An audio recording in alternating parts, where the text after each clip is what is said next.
Yo, peeps, the Bible review of the day is coming to you from Luke chapter 9, verses 22 to 26.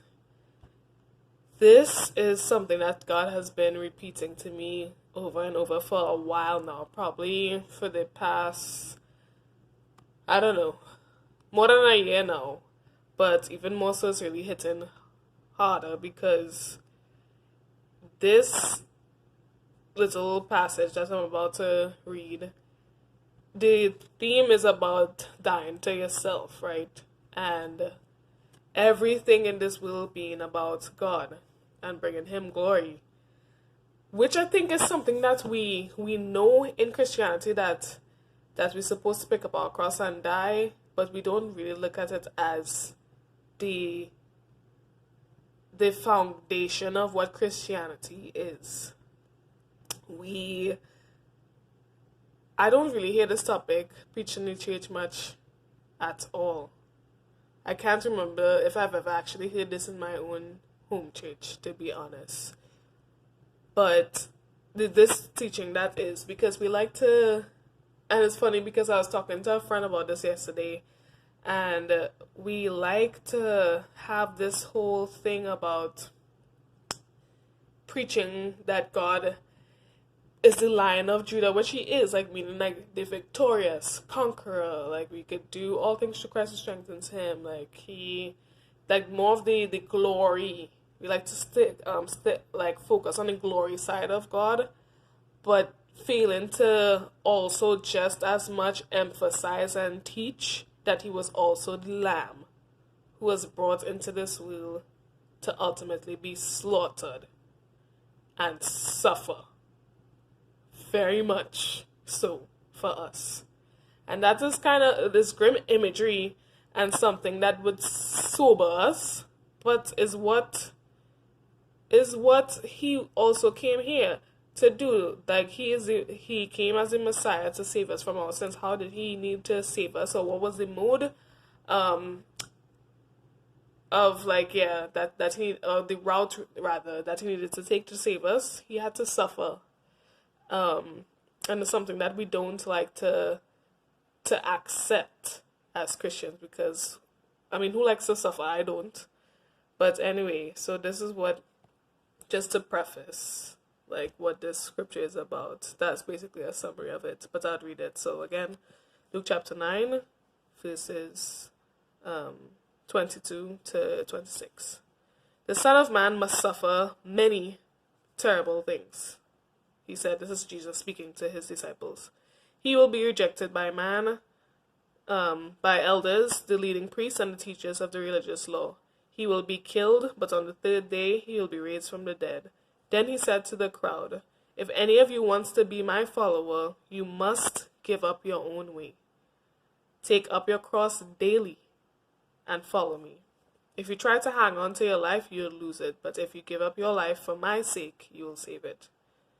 And what do you benefit if you gain the whole world, but you are yourself lost or destroyed? I mean, like, this scripture is pretty clear. If we want to be Christ followers, which is what Christian means, that's the meaning of the word Christian, we have to give up our own way. This is verse 23. Take up our cross daily. I like that Jesus is he's very clear in the scriptures. We must take up our cross daily, every day. Every day. And every moment in the day sometimes. We have to deny ourselves and take up our cross. What is a cross? Anything that is like essentially pleasing to you but not pleasing to God. Sin. Which is sin, right? That could take many, many, many forms.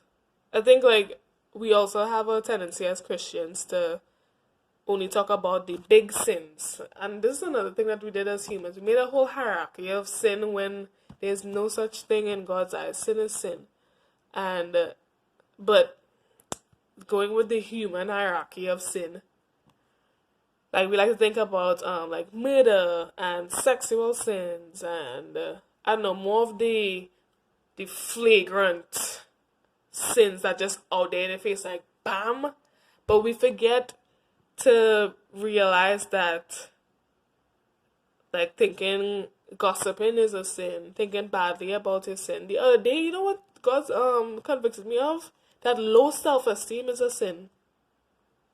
You know why? Because he made us in his image and likeness, and when I think lowly of something, or I don't think like a certain area in my life is or within myself is up to par, up to standard, or that I lack something, I am not confident in something in myself, is ultimately not being confident in God and saying to God, hey, you made a mistake in this area, or I am lacking in this area.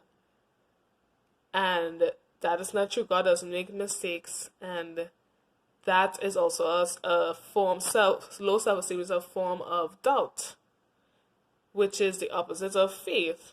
And anything that again is against what we are supposed to do and who God is a sin. It doesn't bring God glory to criticize myself and to disparage myself. And so everybody who thinks like I've been going through with y'all in the different passages that I've talked about before, these religious leaders, these Pharisees that think that they are so pious and great because they're following the law. Like sometimes I want to fall into that mentality too of, oh, like I don't steal, I don't cheat, I don't do like all these other big sins. But low self-esteem,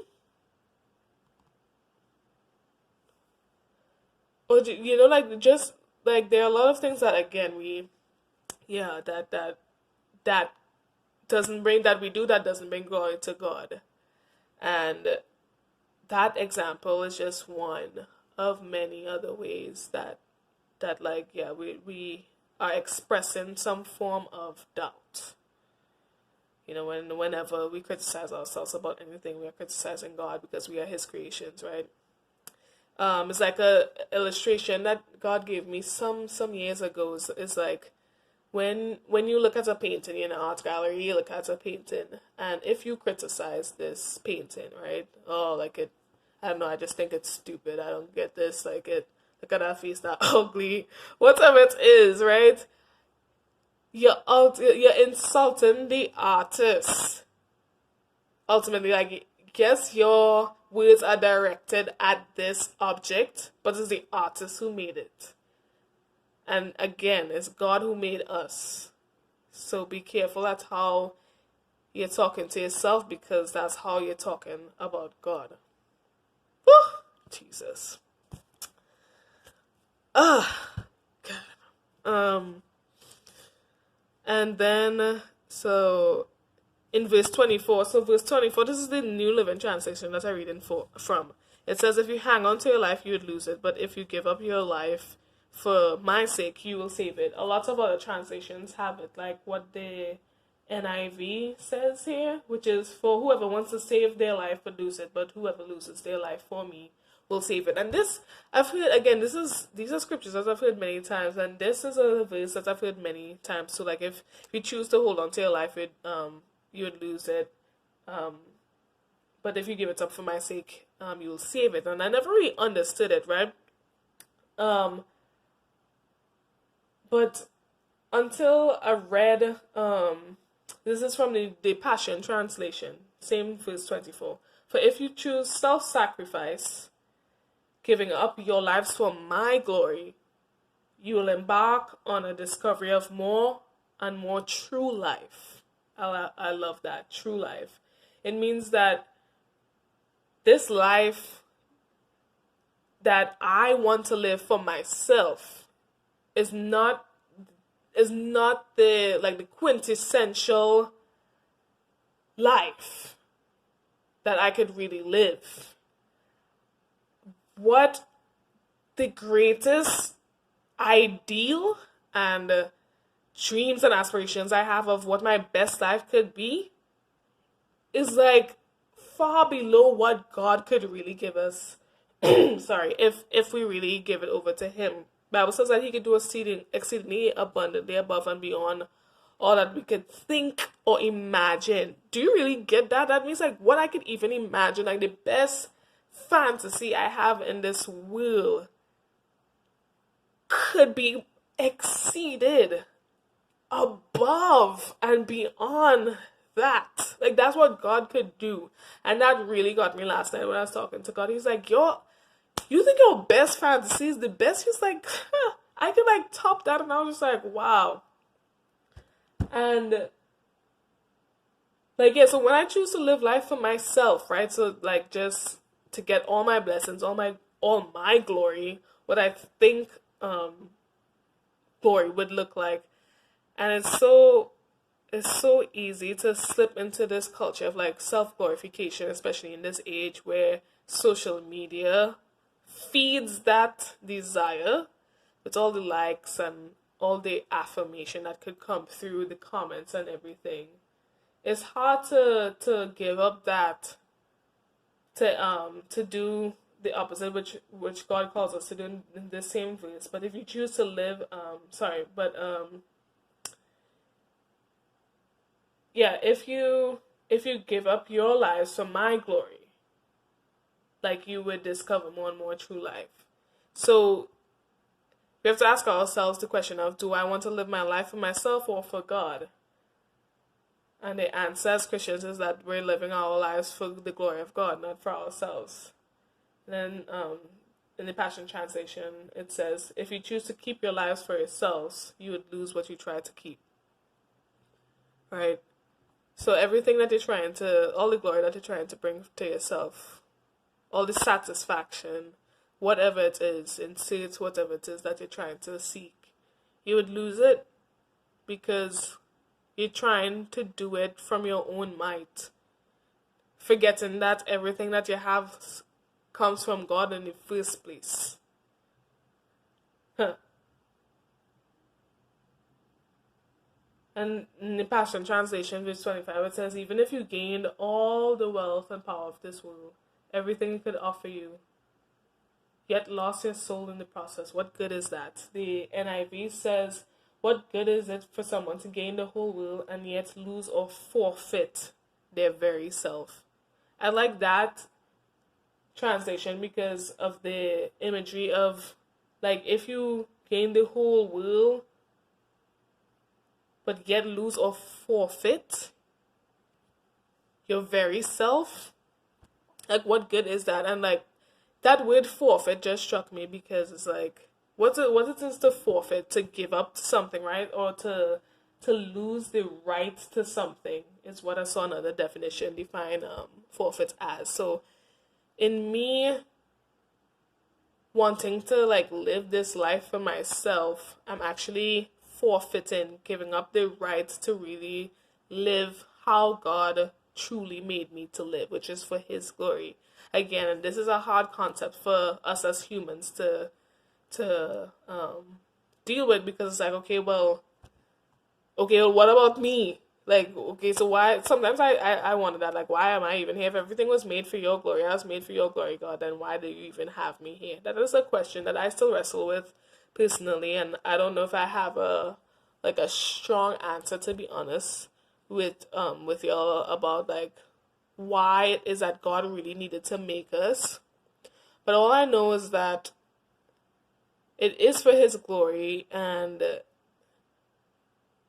He like wanted an opportunity for us to bask in His glory and to be able to have a relationship with Him, because having a relationship with Him is the best relationship we could ever have.